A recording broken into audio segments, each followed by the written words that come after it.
ہم ایسے تمام تر عناصر سے جو بکواس کر رہے ہیں، جو فضولیات لاشوں میں کھڑے ہو کے بھی محرم میں لوگوں کو امن دیا ہے، تم تو کوئی چیز ہی نہیں ہو. ہندوستان سے تعلقات انشاءاللہ میں جو کہہ رہا ہوں وہ وقت ثابت کرے گا کہ اس وقت میں اس فتنے کو پیدا کرنے کا صرف ایک مقصد تھا، پاکستان میں اپنے استحکام کا. مدرسے والوں نے عام کرنا چھوڑ دیا.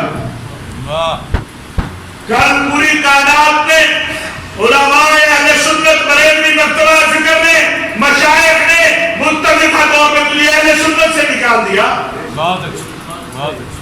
ایک ہی بات ہے، سراج الحق صاحب نے بات کی، جو سیدہ فاطمہ کی عظمت کی بات کرے رافضی ہو گیا، رافضی ہو گیا. اور بات سنا رہے، ہم تو ائمہ کا احترام کرنے والے ہیں. ہم تو امام اعظم ابو حنیفہ کے ماننے والے ہیں جو امام جعفر صادق کے ماننے والے ہیں. تو ہم تو اپنے امام شافعی کے مسلک پر ہیں. اگر تجھے سیدہ فاطمہ الزہرا کو سلام پیش کرنے سے تکلیف ہوتی ہے، اللہ تیری تکلیف کو اور زیادہ کرے. سب کہیں آمین. اور چوہے نہ بنو.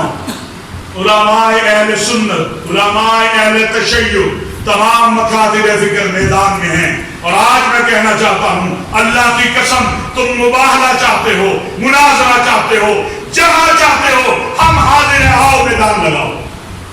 اللہ لیکن یہ بھی تجھے اللہ توفیق کبھی نہیں دے گا، کیونکہ چوہے بلوں میں گھس جاتے ہیں، باہر نہیں نکلا کرتے. حافظ کاظم رضا صاحب، میں حضرت پیر صاحب کا ممنون ہوں. یہ نہیں کہ میرے پیر ہیں، یہ میرے بڑے ہیں. ہر لمحہ یہ ان کیسوں کے بارے میں جانتے ہیں اور پوچھتے ہیں. ایف آئی اے سے انہوں نے الگ میٹنگ کی ہے، پولیس سے الگ میٹنگ کی ہے. کل سے یہاں آئے ہیں، مجھے پتا ہے کس کس جگہ پہ انہوں نے بات کی ہے. اور جہاں تک کچھ لوگوں کا خیال ہے وہ محرم کو خراب کریں گے، ہم نے لاشوں کے اوپر محرم خراب نہیں ہونے دیا. ہم بات کی تھی میرے بھائی حافظ کاظم رضا صاحب، ہم نے لاشوں پہ کھڑے ہو کے بھی محرم میں لوگوں کو امن دیا ہے. تم تو کوئی چیز ہی نہیں ہو. کہتے ہیں جی بتائیں، شفیع صاحب کہتے ہیں ہندوستان سے تعلقات انشاءاللہ میں جو کہہ رہا ہوں وہ وقت ثابت کرے گا کہ اس وقت میں اس فتنے کو پیدا کرنے کا صرف ایک مقصد تھا، پاکستان میں اپنے استحکام پیدا کرنا. کہتے ہیں جی بحث کریں. میں بڑی معافی چاہتا ہوں علماء مشائخ سے، آخری جملہ کہنا چاہتا ہوں. کہتے جی اس نے دلائل دیے تھی، وہ کہتے سیدہ فاطمہ کو کسی کی دلیل کی ضرورت نہیں ہے. جو سیدہ فاطمہ کی عظمت و شان و صداقت کے لیے دلیل ڈھونڈتا پھرتا ہے نا، پھر اسے عقیدہ ختم نبوت کے اوپر بھی دلیل چاہیے ہوگی.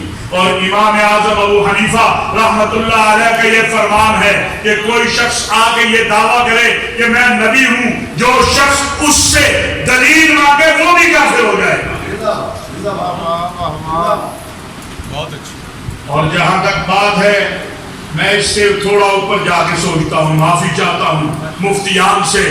میں تو جو اصحاب رسول و اہل بیت کی توہین کرنے والا ہو، تنقیص کرنے والا ہو، تکفیر کرنے والا ہو، امہات المؤمنین کی، ازواج مطہرات کی اور ائمہ اطہار کی، میں اسے انسان نہیں سمجھتا، تم اسے مسلمان کہنا چاہتے ہو. بہت اچھا.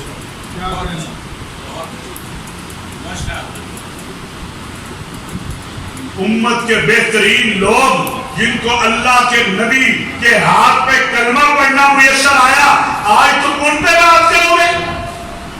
میرا دین تو آج جو کلمہ پڑھ لے اس کو کافر نہیں کہنے دیتا. میرا دین تو کہتا ہے جس نے آج کلمہ پڑھا اس کو کافر کہنے والا کافر ہو جاتا ہے. تو امت کے عظیم ترین لوگوں کے کفر اور توہین اور تنقیص کی بات کرے گا. میں مشکور ہوں سرگودا سے، کل مجھے اہل تشیع کے علماء کا پیغام آیا اور میں اس سلام پیش کرتا ہوں لاہور ہائی کورٹ کے اس وکیل کو جس کو 12 لاکھ روپیہ دے کے وکیل کرنے کی کوشش کی. اس نے کہا نہیں بھائی نہیں بھائی 12 لاکھ نہیں چاہیے، لعنت بھیجتا ہوں، اٹھا اپنے پیسے اور بھاگ جا یہاں سے، میں سیدہ فاطمہ کی عظمت پہ اپنی جان قربان کر سکتا ہوں۔ ان کو نشان عبرت بنانا ہوگا، ان کو نہ وکیل ملے گا نہ سفیر ملے گا، یہ واصل جہنم ان کا مقدر ہے۔ قانون کا احترام ہم کرتے ہیں، قانون نے ہی سلطانی کو پکڑا ہے اور قانون ہی اس جلالی کو پکڑے گا، کیونکہ حافظ صاحب چوہوں کو پکڑنے کے لیے کڑکیاں لگانی پڑتی ہیں، چوہے ویسے قابو نہیں آتے ہیں، تو یہ کہاں جائیں گے؟ یہ تو ان کا زوال ہے، یہ سیدہ فاطمہ کی شان ہے۔ یہ حضرت پیر صاحب نے عیدگاہ شریف میں فرمایا تھا کہ اس نے جو توحید کی اب تذلیل اس کا مقدر ہے، اس توحید کے بدلے ذلت ان کا مقدر ہے۔ اس لیے میرے عزیزوں، ہم نے ایک ضابطہ اخلاق بنایا متحدہ علماء بورڈ نے، الحمدللہ پورے صوبے کے اندر، ملک کے اندر وہ جا رہا ہے۔ حضرت پیر صاحب کو بھی میں نے پیش کیا، انہوں نے بھی، ان کی شاباشی میں ہم ڈیرہ غازی خان تک ہو کے آئے ہیں، یہاں شفقت بھٹا صاحب، ہم نے FIA کو یہ کہا ہے، PTA کو یہ کہا ہے، حضرت پیر صاحب کی موجودگی میں متحدہ علماء بورڈ کی طرف سے میں اپنی جماعت پاکستان علماء کونسل کی طرف سے یہ عرض کرنا چاہتا ہوں کہ ہم سوشل میڈیا کے تمام کیسز بمیل ریکارڈ تیار کر کے FIA کو دینے کو تیار ہیں۔ FIA کا صرف ایک کام ہوگا کہ وہ پرچہ درج کرے اور گرفتار کرے، ہم ان کا سارا کام کرنے کو تیار ہیں، اور انشاءاللہ اس معاملے پہ ہمارے پاس دونوں کے کیس آئے ہیں۔ کشمیری اور فلسطینی ہمارے دلوں میں بستے ہیں، کشمیر اور فلسطین ہمارے دلوں میں بستا ہے۔ متحدہ علماء بورڈ جو ہے اس نے اپنے دفتر میں بھی ایک سیل قائم کیا ہے کہ جو 24 آور ان چیزوں کو دیکھ رہا ہے، اور انشاءاللہ محرم میں بھی کوآرڈینیشن کمیٹیاں بنا رہے ہیں، پورے صوبے میں رابطے میں رہیں گے۔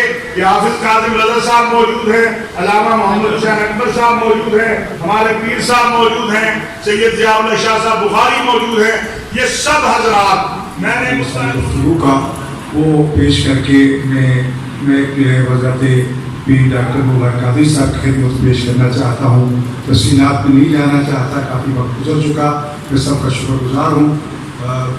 یہ چند چیزیں جو میں آپ کی خدمت میں عرض کر رہا ہوں، اس میں کچھ چیزیں ہو چکی ہیں، کچھ کی سفارش کی گئی ہے، اور کچھ کے حوالے سے ہمیں اپنی اقدام کی ضرورت ہے۔ اللہ تعالیٰ کا اتنا ہی شکر ہے جتنا وہ ذات ہے کہ ہم دو شکر ہیں۔ مبارک کے ساتھ بولنے اور لکھنے کے لیے خاتم النبیین کہنا لکھنا لازمی قرار دیا ہے۔ اس قرارداد کے ذریعے فتنہ کا دیانیت اور منکرین ختم نبوت کا ہمیشہ کے لیے کما کر دیا گیا ہے، تو یقیناً مبارکبادی کا مستحق عمل ہے۔ ہم واضح اراکین اسمبلی سے مطالبہ کرتے ہیں کہ آپ صلی اللہ علیہ وسلم کی اس مبارک کو لکھتے ہوئے آل ہی کو بھی لازمی قرار دینے کی قرارداد پاس کی جائے، صلی اللہ علیہ وآلہ وسلم۔ تمام مسالک کے عنوان مشائخ کا یہ نمائندہ اجتماع قومی اسمبلی کے جملہ اراکین کو یہ قرارداد متفقہ طور پر پاس کرنے کی مبارکباد پیش کرتا ہے، جس پہ جنت البقیع مدینہ منورہ سعودی عرب میں بنت رسول بہدت رسول حضرت فاطمہ زہرا سلام اللہ علیہا اور دیگر ائمہ معصومین رحمۃ السلام، اصحاب کرام رضوان اللہ تعالی علیہم، ازواج مطہرات کے روضوں کی تعمیر کا مطالبہ کیا گیا ہے۔ صدر کانفرنس حضرت محترم پیر ڈاکٹر مبارک قادری صاحب سے درخواست ہے کہ اس قرارداد پر عمل کرانے کے لیے برادر ملک سعودی عرب کے ذمہ داران سے رابطہ کر کے تعمیر مدارات کا سلسلہ شروع کرائیں۔ ادارہ منہاج السنت لاہور میں منعقدہ یہ علماء مشائخ کانفرنس کا نمائندہ اجتماع گستاخ صدیقہ کبریٰ حضرت رسول بنت رسول اللہ حضرت فاطمہ زہرا سلام اللہ کی شان میں گزافی کرنے والے ڈاکٹر اشرف جلالی، جس کو علماء و مشائخ اہل سنت نے کل علی پور سیدہ ناروال کانفرنس میں اہل سنت والجماعت سے خارج کر دیا ہے، اسے گرفتار کر کے قانونی کارروائی کرنے کے مطالبہ کی بھرپور تائید کرتا ہے۔ اور آج کا یہ اجتماع گستاخ زہرا سلام اللہ علیہا جو بس میں جو بدر رسول صلی اللہ علیہ وسلم کی شان میں گستاخی کر کے شامل رسالت صلی اللہ علیہ وسلم اور گستاخی قرآن و اہل بیت کا مرتکب ہوا ہے، اس کے خلاف مدعی جس نے فریاد درج کروائی ہے لاہور میں، اس کے خلاف اس مدعی کے مطالبہ کے مطابق FIR میں تمام تر دفعات کے وہ شامل کی جائیں، جس میں توہین رسالت کی، توہین اہل بیت کی، توہین قرآن کی مطالبات کا